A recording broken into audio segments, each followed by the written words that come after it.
Assalamualaikum warahmatullahi wabarakatuh. Perkenalkan, nama saya Tatu Mutmainah dengan NIM 2481050071. Di sini saya dari kelas 4C semester 4. Nah, di sini teman-teman kita akan bahas mengulas suatu pelajaran yang dapat saya ambil dari mata kuliah Filsafat Ilmu Matematika. Tentunya banyak banget ya, dari pembahasan awal sampai akhir itu menurut saya itu benar-benar banyak manfaatnya bagi saya. Saya dapat tahu bahwa matematika itu bisa dikaitkan dengan yang namanya filsafat. Jadi filsafat ilmu matematika. Salah satunya kita itu dahulu-dahulu itu pernah membahas yang namanya ontologi, epistemologi, dan aksiologi. Jadi, ontologi itu dia menanyakan suatu keberadaan apa. Apakah matematika itu ada atau hanya ada di ingatan kita saja? Nah, jadi dari situ saya mulai berpikir kayak, kok bisa ya matematika bisa dikaitkan sama yang namanya filsafat? Kok bisa ya ilmuwan sampai memikirkan suatu yang seperti itu gitu teh? Apakah matematika itu ada atau hanya ada di ingatan saya saja? Nah, dari situ saya mengambil hikmah bahwa yang namanya filsafat itu bukan hanya membahas tentang sifat manusia, kayak penelitian terdahulu, akan tetapi bisa dikaitkan dengan matematika. Lalu bagaimana itu masuk ke epistemologi? Epistemologi itu menyatakan tentang bagaimana matematika itu diciptakan. Dari katanya itu saja saya sudah menarik gitu teh. Kayak kok bisa sih sebuah ilmuwan bisa memikirkan seperti itu? Sebelumnya kayak kita tidak terbayang tentang suatu keberadaan matematika. Kita hanya tahu matematika itu ya suatu pelajaran gitu teh. Nggak tahu asal usulnya, nggak tahu bagaimana matematika itu diciptakan atau ditemukan. Nah, dari situ saya mengambil hikmah pelajaran yang sangat banyak yang saya dapat dari mata kuliah filsafat ini. Yang ketiga itu ada yang membahas tentang aksiologi, yaitu nilai suatu matematika itu bisa bernilai atau enggak gitu teh. Menurut saya dari mata pelajaran ini yang paling berkenan itu bukan suatu hal yang memang wah gitu teh. Akan tetapi menurut saya itu yang paling berkenan pada bab mata kuliah yang telah dibahas itu adalah bagaimana itu tuh menjadi kebiasaan kita, tapi kita nggak tahu gitu teh. Selama ini kita tidak menyadari bahwa oh iya ya, kenapa kita nggak menyadari itu dari dulu? Kenapa kita hanya melihat saja? Nah, itu terdapat di bab ontologi, yaitu memahami konsep matematika. Jadi waktu itu pernah dibahas di suatu bab ontologi itu, Bapak pernah ngejelasin tentang bahwa matematika itu bisa dikaitkan dengan alam, contohnya apel jatuh, yang dimana manusia itu hanya melihat tapi belum tentu dia memahami. Nah, dari situ saya mulai berpikir bahwasanya oh iya ya, selama ini saya itu hanya melihat, akan tetapi bukan banyak orang, tapi sebagian orang itu tidak memahami. Kita itu hanya melihat, tapi sebagian orang itu juga hanya memahami. Jadi kalau misalkan kita lihat bahwa apel jatuh, tapi kita nggak memahami gitu teh, apel jatuh itu sebabnya apa? Kita hanya tahu apel jatuh itu ya udah apel jatuh dari pohonnya, tapi tidak tahu kalau misalkan orang yang memahami dengan orang yang melihat itu kan berbeda. Nah, yang pertama ketika orang memahami itu, kenapa ya apel ini jatuh? Apakah ada gaya atau sesuatu yang mempengaruhi sampai buah itu jatuh? Nah, dari situ saya sudah berpikir kayak, oh ternyata gini ya. Selama ini kita juga seperti itu tanpa kita sadari, tanpa dijelaskan. Kalau misalnya di matematika itu masuknya ke dalam ilmu filsafat, ilmu fisika. Akan tetapi kita taunya itu ya udah gitu teh, ilmu fisika, tanpa bisa kita kaitkan dengan yang namanya filsafat. Wow, itu benar-benar menurut saya ya, benar-benar kayak berkenan atau berkesan banget bagi saya gitu teh. Jadi ilmu fisika juga menyangkut pada filsafat matematika seperti itu. Terus yang menurut saya yang paling berkenan juga ketika kita membahas tentang matematika dan bahasa. Jadi Bapak tuh pernah ngejelasin tentang matematika dan bahasa pada bab 5. Nah, tanpa kita sadari, oh ternyata matematika juga punya suatu bahasa ya.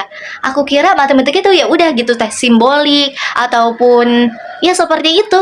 Yang kita pahami itu matematika itu adalah rumus.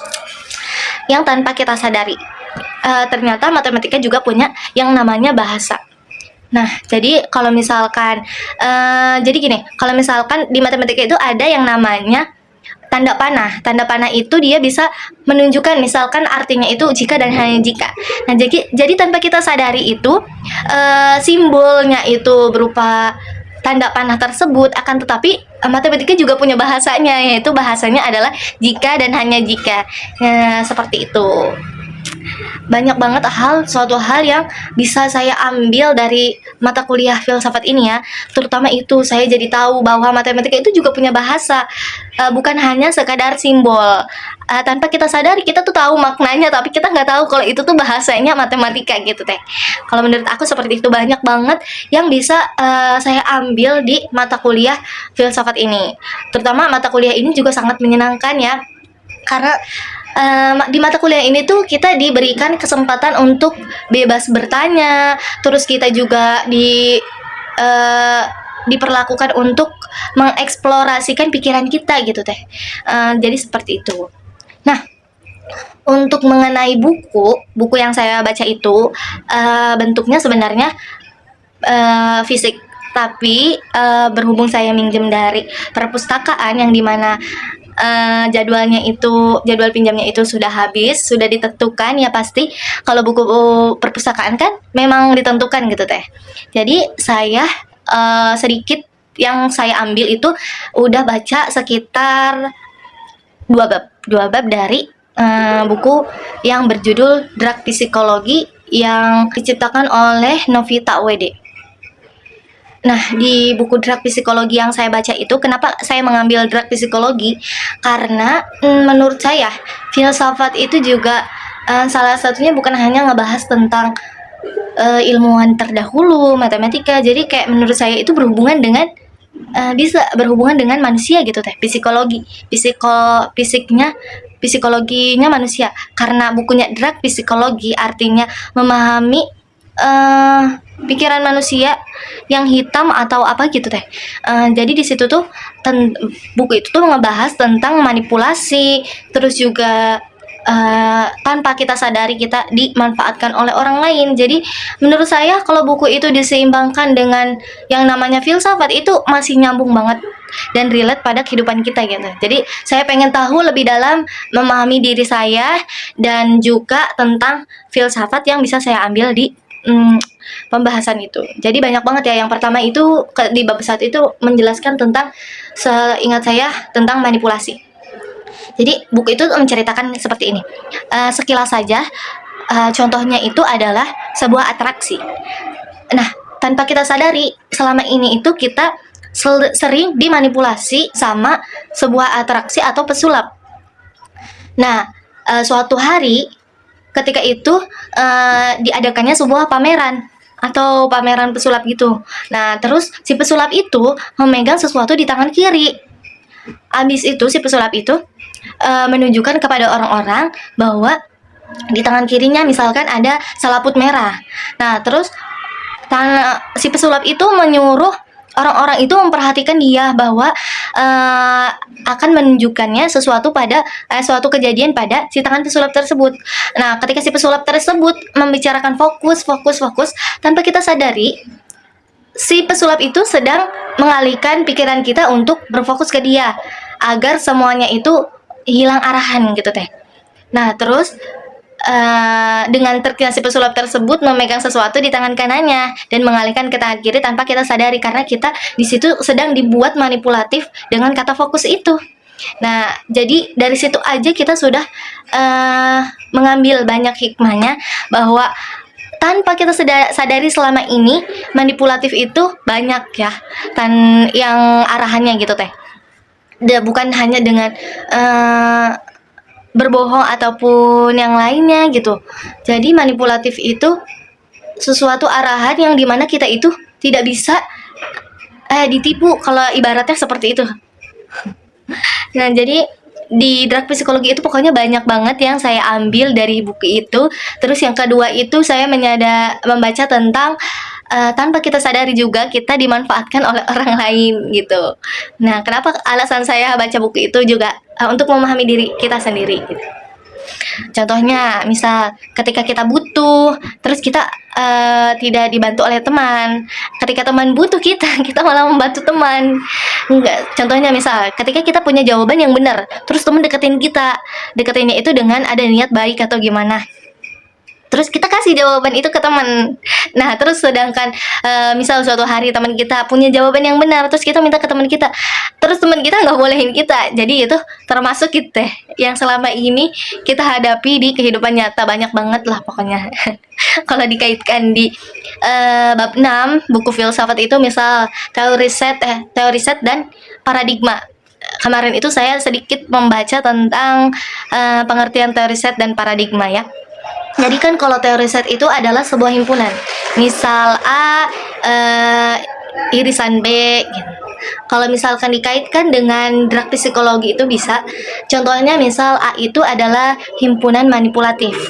Terus yang B itu tentang himpunannya itu tentang emosi, terus kepribadian dan lain-lainnya. Terus yang C itu dampak. Himpunannya itu ada yang namanya ketergantungan. Yang selanjutnya ketergantungan, terus kepribadian yang cukup rendah atau takut bisa itu. Nah, jadi kalau misalkan dikaitkan dengan teori set, misal saya mau ambil A gabungan B, B gabungan C. Jadi kalau misalkan dikaitkan dengan drag psikologi itu manipulatif digabungkan dengan emosi atau kepribadian, maka dia akan menimbulkan dampak yaitu ketergantungan. Jadi dari situ saya ternyata filsafat itu juga bisa dikaitkan dengan manusia atau pikiran gelap manusia. Itu kan drag psikologi memahami pikiran gelap ya. Dari situ saya mengambil 2 hikmah gitu teh. Yang pertama memahami diri saya sendiri, yang kedua itu memahami dengan ilmu filsafat gitu. Terus yang selanjutnya itu paradigma. Jadi paradigma itu kan membahas tentang pokok pikiran suatu pembahasan ya. Yaitu salah satunya adalah teori set tersebut, bahwa manipulatif itu akan berdampak perubahan pada si korban gitu. Seperti itu kurang lebihnya yang saya tahu gitu. Mungkin itu saja ya yang dapat saya sampaikan. Kurang dan kurangnya saya mohon maaf. Wassalamualaikum warahmatullahi wabarakatuh.